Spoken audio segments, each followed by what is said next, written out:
Hello, everybody. I would say welcome to another edition of the Roller Pigeon Evolution, but this is not. This is a joint venture between Pigeon Media, which that's going to be Quincy and Stone from Pigeon Media, and the Roller Pigeon Evolution. So you know me from that particular platform. Now you'll know me from another. I'm used to being on the other end of the camera, or not being interviewed, but interviewing. Today I'm going to be interviewed, so I'll let you guys take it from there. Alrighty. Okay, how long you been in the birds? Start with that. So I start, when you say birds, it depends on what kind of birds. Pigeons, rollers. How long you been with the rollers? With rollers, since I was, I would say probably about 12 years old. With pigeons, since I was probably about 9. You know, I've had pretty much every kind of pigeon you could possibly imagine. I've had trumpeters, I've had fantails, which are one of my favorites. I've had rollers, I've had West of England tumblers. I've had just a ton of breeds. You know, I'm truly a pigeon fancier in that sense. How long you been in the competition? Competition, I started in competition when I was flying with ICRC, with Rayvon Hall and those guys, and that was during the time that I was raising my family. So I competed, but competition for me was always elusive because I didn't work a standard where I was off on the weekend and Monday through Friday. Yeah, I worked weekends. I worked for Home Depot back in the day. And everybody knows, when do people go to Home Depot? Mostly on the weekend. So I was working, I was there. So competition, I wasn't able to compete as much as I would have liked to, but I did compete, and competition for me was amazing. You know, it's funny because a lot of people ask what competition was like. To give you an example, Craig Wiggs, if you know Craig Wiggs is a really, really hard judge. Craig, one time, I remember he came over. I had gotten a family that I particularly liked, which was the Godere family. Those birds came from Dennis Godere. And I had flown those birds 2 times prior that same day. He came over for the 3rd time I was going to fly them, and he scored them. He scored over 400 points. That was the 3rd time they had flown that day. That particular family was the base of what I started with. You know, that's when I say I put myself on the map with that family of birds. The same family of birds won the California Classic 1991 and 1992. I don't think anybody's ever won it back to back. They're the only family that's ever won it back to back. And that's what I basically based my whole family out of. Okay, so what do you got to say for some newcomers, the new guys? How can they get started on some good quality pigeons? So who should they go to? Where did it look? So as far as somebody starting in the hobby, or somebody that hasn't had the luck that they've wanted, buying a family of birds is great and it's important, but you can't just buy, say if you're Rick Schoening or you're Jerry Higgins or you're Ailey Barr, just take those 3 right there. If you bought a family from any one of those 3 people, or Mason, 4 people, if you just bought that family and did not have a mentorship with that family, you cannot expect to get the same results that person got with those birds, because you don't know what it took to get there. See, a lot of people look at success and they want to emulate success, but they don't understand that there was a process it took to get to that success. So you have to emulate the process, not the end result. And that's how you achieve true success in life or in birds. If you look at a guy that's a millionaire, you say he wears Nikes, I want to wear Nikes. He wears suits that are $5,000. I'm gonna buy a $5,000 suit. Now I'm successful. No, how did he get to be a success? You have to emulate the process, not the end result. So with that, you have to have a mentorship with those birds. So when you buy those birds, that person has to teach you that family, how he worked that family, how he got to that point, whoever it is. So that would be my suggestion. Spend the money, get really good quality birds, but make sure it's somebody that's willing to give you a mentorship with those birds. If you don't have somebody that's to mentor you, yes, what's some quick tips to, of what they can do as far as just getting them up and in the air and, basic living? So if you're just starting out, you want to keep your group of birds to one family, you know what I mean? At the beginning, you want to start out with, I don't know, say maybe 5 to 6 pair. 6 pair, 12 birds, period. And me personally, I would try to make sure that my cocks are all related. My hens I can change and interchange, but my cock birds should all be the same. Or excuse me, let me rephrase that. My hens should all be related. My cock birds I can interchange. So the reason that I say that, and this is my own bias, I have a philosophy, I have a theory that I've worked out and that has been established, is hens dictate type. If I want to keep my type consistent in my family, it needs to go through my hens. Some people believe it goes through their cock birds. I've proven time and time again it goes through the hen. It's very rare when you get a cock bird that throws itself. Exactly.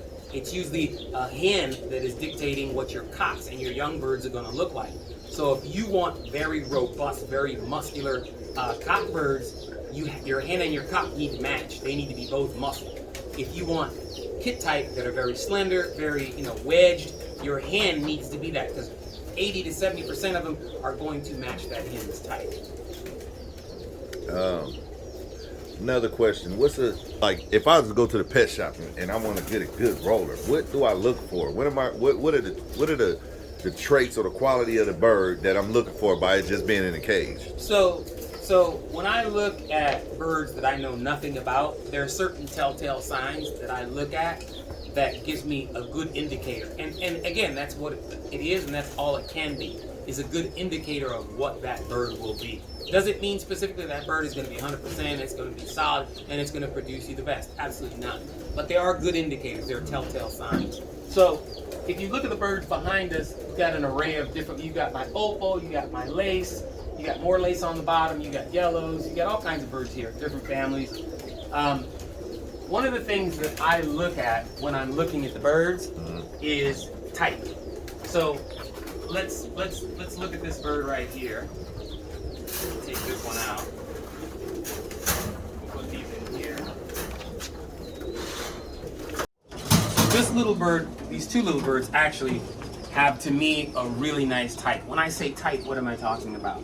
I'm talking about the overall conformation of this bird, the way the bird is built, the way the bird carries its weight, where's the vast majority of this bird's weight. And if you look at it, it's built like a pyramid. Or like an Indian teepee. So all the weight is at the bottom. Like a triangle. Exactly. So then you look at this thing here. Watch how this bird stands. You look at that? Again, his head is cocked back. His chest just thrust forward. His wings are back. The bird is stationed correctly. It's balanced. You want to have a bird that is well balanced. That's what I look for. So the other thing, I feel for muscle, I look for back muscle. Now, a lot of people have asked me this question.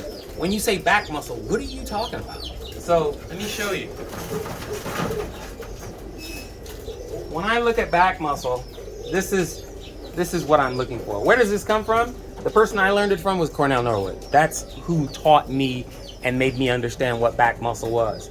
You take your thumb and you put it at the base of where the vertebra starts. So his neck attaches to here. When you slide your finger from left to right, or your thumb from left to right, you'll feel the vertebrae. You'll feel that bone, the backbone goes all the way down to the tail. So you'll feel it. Right here, you'll feel it, but when you get about here, it disappears and you can't feel it anymore. That is back muscle. When it disappears is because the muscle is grown over the vertebrae. When you have a bird from here to here, it disappears. That is extreme muscle for a back muscle. That's what I look for. Now you ask yourself, why would back muscle be important? So then it asks another question. The question, what is roll? Roll is a spasm. No, what makes them roll and what is roll? Two different questions. So let's talk Why do they roll? That's the third question. Okay. So let's talk about the spasm itself. The spasm itself is a back spasm, and it originates where? In the back. So to every action, there's a reaction. So a bird has a spasm in its back. The muscles contract and pull him back, right? The reaction to that is the breast muscle pulls it back forward, pitching the bird, and you have a roll. So it's a rapid contraction of a back muscle, a rapid spasm. Boom, boom, boom, boom, boom. The faster that spasm, the faster the roll we see. The slower that spasm, the slower the roll we see. So a bird that has great back muscle and great breast muscle guess what it's going to do? It's going to produce a spasm that's a whole lot more vigorous and more violent, so we see faster roll. When we see a bird that blurs, like a lot of people talk about the hole. The fact that you can see the hole tells you that bird is not contracting as fast as it can. When the hole disappears and there is no hole, that is truly a super fast, or what they call a blur contraction or spasm. So that's what we look for. That's good. Okay, so we talked about when a bird rolls, what happens. Now we talk about how a bird rolls. There are many different types of roll. You have an H pattern, you have A pattern, you have an X wing, you have switch wing. There's all different types of roll. To me, what do I consider the fastest? It's going to be the A pattern roll. A pattern roll, we talk about the wings are H pattern. When the wings touch at the top, to me, visually, I think it's the best and it's the fastest roll. It's based on what you like. Some people like an H pattern roll, some people like different. Me personally, and the consensus that I found among a lot of top breeders, they like the A pattern roll. Now, why do birds roll? That is a question that has been argued for forever. Now I've heard that it's a seizure. Is that So true? I've heard it said it's a seizure, but then I've also heard it said it's a controlled seizure. So if it's a controlled seizure, that's kind of an oxymoron in that the fact that it is a seizure, it's not controlled, it's random. So how can it be a seizure if it's controlled? You know? So I think it's more than that, because there are two types of birds. There are birds that roll because they have to, and there are birds that roll because they want to. And you know the difference as a fancier. You have some birds, they go into the roll, and you see them, they're afraid of it. And they roll too much, they'll go land somewhere because they're like, I don't want this to happen anymore. Then you have some birds, as soon as they get up there, they'll drop 40, 50, 60, 100 feet, and they'll do it again. That's the difference. That's a bird that rolls because he wants to. Some birds are controlled by the roll, and some birds control the roll. So the fact that, or the hypothesis that this is a seizure or a controlled seizure makes no sense to me. So I don't think it's a seizure. I think it's more of a lack of a better explanation, and science has given it that. Because it didn't make sense to me either, because how can you breed seizures? Exactly. A better seizure. Yeah. So we talked about type and what I look for. The other thing I look for is a clear eye, a bird that has good expression, a bird that is present. I mean, some birds, they just look like they're in a fog, like they're not there. You know what I mean? I hear you say the clear eye. So what do you look for in the eye? Like when you got all these different type of eyes, what's that meaning? And what are you looking for? So, see, if you see a clear orange one, that's easy. Right. But if you see one cracked, bull, or different type, yeah. How do you distinguish so those? At the end of the day, an eye is for seeing. Me personally, I like a good clear eye that doesn't have a lot of cracks in it, that tends to be perfectly spherical and in the center, opposed to a eye that is oblong or teardropped, or that has a lot of distortion in it. I like a very, very clear eye. That's a personal preference. And I find a lot of the birds that tend to be the better birds tend to have that type of an eye. And better meaning what? Better Homing performance, better or kidding? Both. Better breeding, better performance, better production. They're better all around, So. Okay, and then another thing. Sure. When they say character, what is that? So character, when you look at a bird and you ask the question, does this bird have character? You have some birds, you look at them and they stand apart. They look different. They hold themselves different. Like if you look at this bird, it's a young bird, but it's slumped, the wings are dropped. It's not. So as far as character, the bird doesn't have much character. Strong character. Right. When you look at this one, you take it over here real quick. Look at this yellow. Even for a yellow. Look at this one, and then look at the other two. It stands out. It looks completely different. It has far better character than any of the other two birds. It's almost like if you go through a crowd of people, and you have, or say you're in a nightclub, right? And everybody's sitting around, standing around, waiting, watching the girls dance, and then you have one guy that walks in the nightclub, and he's like, where are they at? And it's like, who's this guy? That's what character is. Character sets you apart from everybody else. Character is the same thing with birds. It sets them apart from the rest of them. Temperament has a lot to do with character. You have some birds, you put your hand in the cage and they go absolutely wild. That's bad temperament. You have some of them, let's see. Again, definitely calm. So where does the temperament come in at? Temperament comes in from breeding. No, I mean, where in the program? How is it how does it beneficial? resonate in the program? So when your birds are kidding, your birds are flying, right? If you have birds with that wild temperament, as soon as a predator shows up, a lot of times, boom, they disappear. They're gone. You have birds with a different temperament. Guess what? When the predator shows up, some of them won't even break kit. They won't even break kit. He'll grab a bird and he's gone. Kit's still performing, still going. But is that a good quality though? Depends on what you like. I mean, meaning it's a choice. How he just came and took the bird because they were so anyway. calm. 9 times out of 10, he's gonna get one. But right. if in a kit competition, if your bird don't break character and he snatches a bird and goes, your birds still keep rolling. You still keep racking points. So for you, would that be a benefit or a negative? That's a benefit. Exactly. So in that sense, character, birds with a good character, something you want, or good temperament is something that you want. It's really interesting in that I was working on this yellow program and I finished the yellow program. And when I say I finished it, I got the birds to where I wanted them. I got them to the speed that I wanted them. I got them to the depth that I wanted them. Actually, deeper than I wanted them, but to where I was happy with them. And how did you do that, though? Can you elaborate on that? Through breeding. That's a whole process. Okay, but it's selective I'm saying breeding. as far as you getting them to where you wanted them, that's just Selective breeding. That's just It's you flying selective them breeding. and then just No, time. I didn't fly them until the end.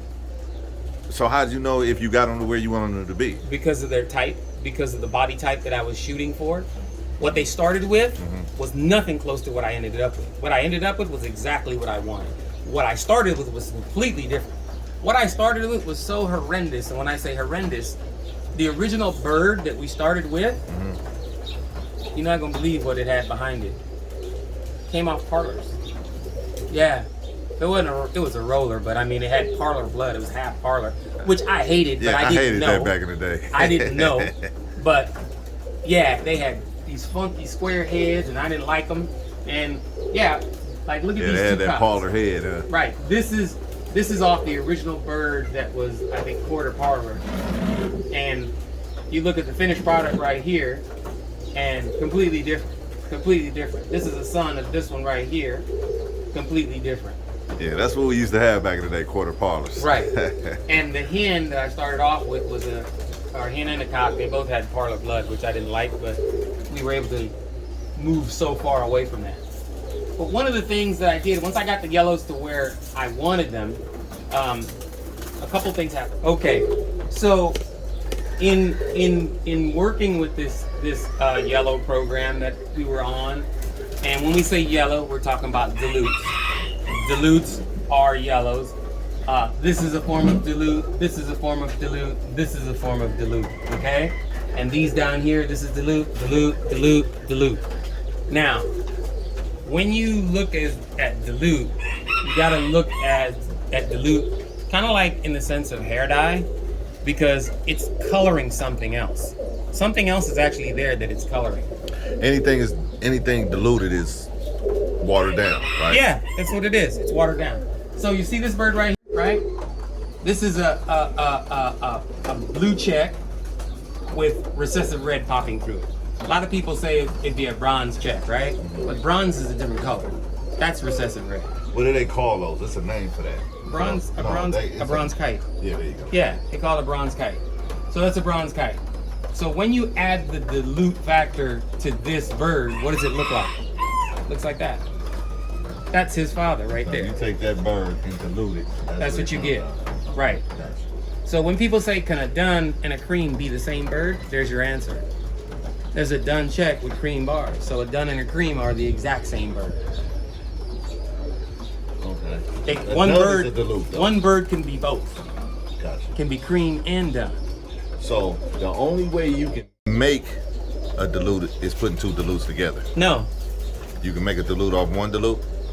This bird right here, his mother is a dilute. So he's a carrier of dilute. He'll produce dilutes. On another dilute? On any bird. Really? Okay. Yeah, but he can only produce females because he got it from his mother. So he can only produce females. He can never produce a male. Only female creams or only females, period? Only female dilutes. Okay. creams or duns, either one. He can produce both, but he can only produce females. That's called a sex-linked mating. Okay. So the dilute is linked to the sex. He got it from a female, he can only produce from a female. Okay? Or he can only produce females. Now, so this is diluted, right? So when you look at a recessive red, like see this one down here? That's a recessive red model, right? If you dilute a recessive red model, that's that. Okay, so tell me, how'd you make this this right here? What is this right So here? that is a bird that I got from Robert Miller. I didn't make that, but what that is, even though it looks like this, it's not. That is an almond model that's been diluted. That's a dilute almond model. So it has dilute, it's an almond. Almond is a form of grizzle, and it's a model. So let's talk about models. Look right above here. You have a black model, you have a red model, right? Now, next to here, you have a dun. Now, I figured, why couldn't I make a dun model? I've seen them before, and I spent the better part of the last 2 years trying to make a dun model. So what do you mix with that to make that? So, if you know dilute, and if you know model, and if you know that model is a form of grizzle, it should be pretty simple. You just get a grizzle, cross it with a dilute, and you should get dilute models, right? So let me show you what I got, because it was quite interesting when I did not get what I wanted.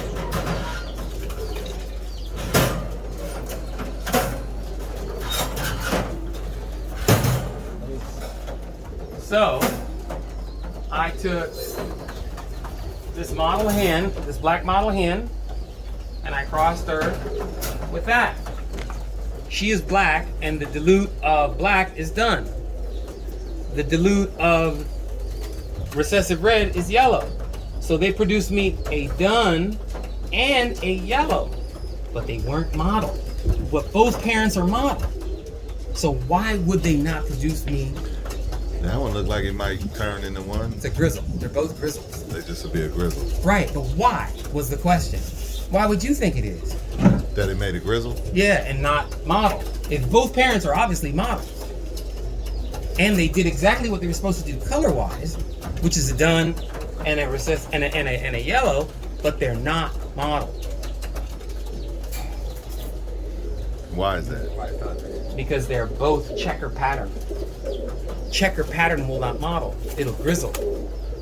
Bar will not model, it will grizzle. So these birds carry check pattern behind them.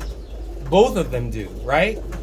But well, the cock definitely does, because he goes back to this original cock, which is a check.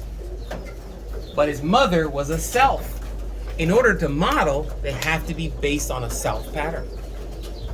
And I didn't know this, and that's why I ended up with grizzles instead of models. So I restructure it, and it'll go back to a self. I'll use a yellow self on the model, and I'll get dun and yellow models. Okay. But it's one of those things that I found out through. The other thing that I found out that was really interesting is that with my yellows or my dilutes, in this family of birds that I'm working with, they tend to be very deep. What I did, my yellow is a soft. Recessive red is what they call a soft color or a soft feather, right? Yellow is even softer or as soft. So one of the things that I found out in breeding them is that when I add ash red, the birds tend to be harder feathered and they tend to be more stable. With the yellow, you get some that'll bounce on you. They're far deeper. Okay, then let me ask you this. Now, Ash red dilute. I've heard that. Well, let me just ask you: is hard and soft a color, or is that a feel? No. Okay.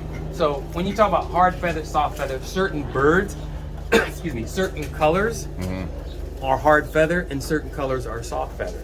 Recessive red tends to be more soft feather. When you go to yellow, it's even worse.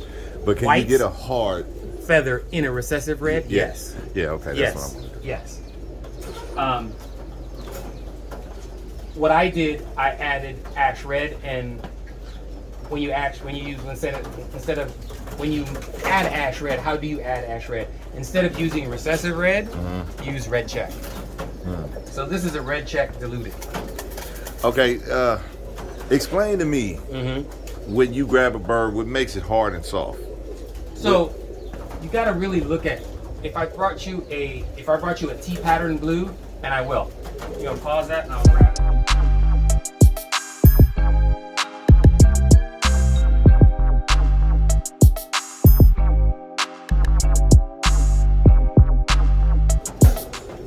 Okay, so I've got two examples. Both of these birds have a really good character. We were talking about character earlier, but we talk about feather.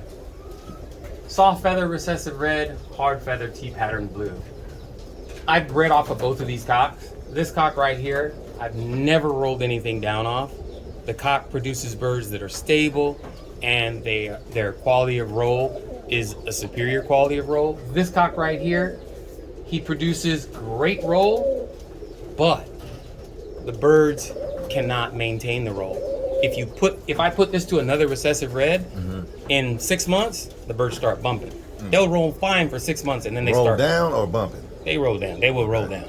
Eventually, they'll crash. Never, not one single one off of this cock. Now, I can take this same cock, and I can put him to one of his daughters, right? Or a hen like him, and guess what'll happen? They'll breed birds. The birds that come out recessive red like him will be far deeper. The birds that come out checker, like this side or like the hen, tend to be more stable. That's the difference between a soft feather and a hard feather. Your hard feather birds tend to be more stable. Your soft feather birds can't hold the roll, and they don't hold it. A lot of times they crash. That's why you see a lot of white birds, a lot of grizzles. Grizzle is a soft feather. White is a soft feather. So that's what I'm asking you about the feel. So it's soft and hard muscle. No, it's about the feather itself. It's all. Has nothing to do with the. It's actually feather quality. Yes, it's the feather. Period. There's nothing to do with muscle. Muscle is a completely different attribute. Because like a soft cream, it don't feel like it has the muscle to stop. No, two different things. You're talking about feather. You're talking about muscle. Now, I've got creams in there, and I'll throw some of those creams up, and you'll watch them, and they're fine. They're not crashers. Now I have some other ones that will crash, but guess what they all come off of? The ones that crash come off of recessive reds. As soon as the ones that I breed that are off of the ash reds, they're stable.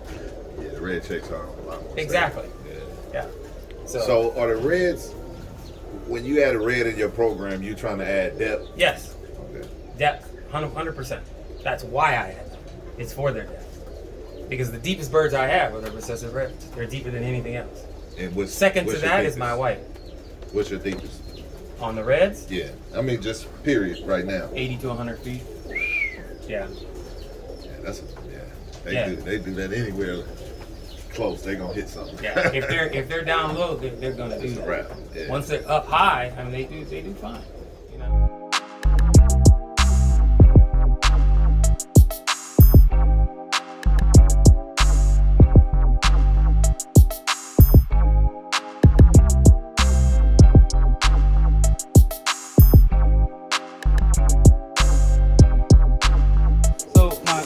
Water system, if you look up top, there's a 55-gallon drum, and it's got a pipe sticking out of it. That pipe is the refill. So you come down here, you connect the water hose to here, open this up, and water. Okay. So it's gravity feed. So all my everything inside is fed from that 55-gallon drum. You walk inside real quick, and you see these red.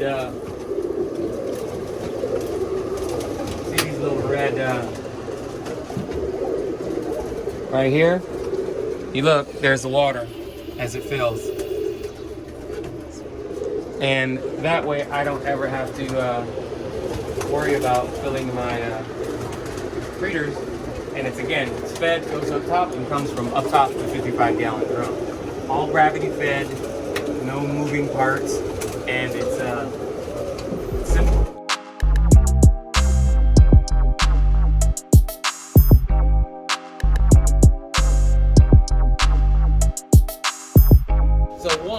For male-female identification, you can Pigeons have 3 toes in the front, 1 in the back, right? Is that right? That's it. Yeah, 3 toes in the front, 1 in the back. You take those 2 toes that are from left to right, and you take the 1 toe, pull that toe back. If the toes line up like this, one longer than the other, that is a male. If when you bring them together, they line up perfectly even, that's a female. So their overall body type on a male and a female are completely different. So look at this bird right here. Now these are all females right here. Look at the neck, how slender their necks are. As the neck goes from the head all the way down, it slopes, it gets very, very small, and then it starts to widen out. You look at this one, same thing, very slender in the neck, very slender in the neck. Look at this male, from the top of his head all the way down, the width is a lot wider. It's a lot more girth to the neck. Males tend to be bulkier. They tend to be a little more robust in the body. Look at him compared to all these other females on this line. He dominates in size, all of them. That's the difference. So your question was? How can you tell male and female at this age? Okay, so male and female at this age, you can do one of 2 things. You can do the toe thing like we were talking about. You also look at your size. Your male tends to be larger. It's not always 100% though. So your female tends to be smaller. Of the 2, the male tends to be the larger of the 2. In this case, I would say that's not the case, because I'm pretty sure that's a female. And the reason I can tell that that's a female and that's not a male, because if this is a yellow, which I'm pretty sure it is, that's a sex-linked mating. The cock is a dilute, so he can only produce dilute females. The hen that he's on has no yellow. She's not a yellow, she's a recessive red. So she can't produce males. So this was probably a female. So the other thing to tell a yellow in the nest, or a bird that's a dilute, you notice how this bird is covered in fuzz, and this one's naked? Yeah. That's a dilute. You know it's going to be a cream. Yes. Dilutes are always 90% naked. Okay, so what about the how you can tell from the butt? Well, one has a happy face and one has a sad face. I've never used that, but if you look at this, both of these look like, you tell me what they look like. That one is a sad face and that's a happy face. If this goes up, that one goes down. Okay, so if that was the case, this would be a male and this would be a female. Right. This has to be a female. Right. But sex link, this can't be a male. Nice. That's nice cream. It'll be nice and healthy. Perfectly even. It's a female. Exactly what I thought it was. Because it couldn't be anything else. It couldn't be a male. And this one could be a male or female because it's not a dilute. And they don't have to throw 2 males or 2 females or whatever. So let's see. They do not match. So that's a male. Okay, you heard of pretzel breeding? No. Okay, so what you're doing, you have the parents here, right? And you have their babies, right? And you take their babies and you put them back together. Hence the pretzel breeding. You're going back, right? You take the babies that come off of that and they go back together. The babies that come off of that one, they go back together. That's a pretzel breeding. Out of that pretzel breeding, this one was one of my offspring. And now look what you're looking for. You notice these birds right here? Now look at these ones. You notice the little brown etching around the wings and around the feathers? That is a telltale sign of stencil. And they also got different beaks and eyes. Right. They're dark and they're off the same pairs. So why is that? It just came. It just because came one is one generation, one is the next generation. Okay. So look at this. This, whenever you see this, what it's telling you is you're getting close to your mark of producing stencil. This one, as before it molted, it looked exactly the same. Now, if that's the goal, right? Look at this one's kind of odd, but then you open the feathers, what do you see? You flip it over. Exactly. When you flip it over, you see it's the stencil marking that's coming through. So this bird will be one of the birds that I use for the pretzel breeding. Once this bird pops color, so by the time you're done, when you get to that time, I'll have a full roller with that looks color. like that. Yeah. This bright color. That I'll be able to fly.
Okay, everybody, we would really love to thank all of you for watching, and obviously you know that our goal is to make this hobby better, to share the information and make sure that we're all equals in that sense, and no one knows more than the next person.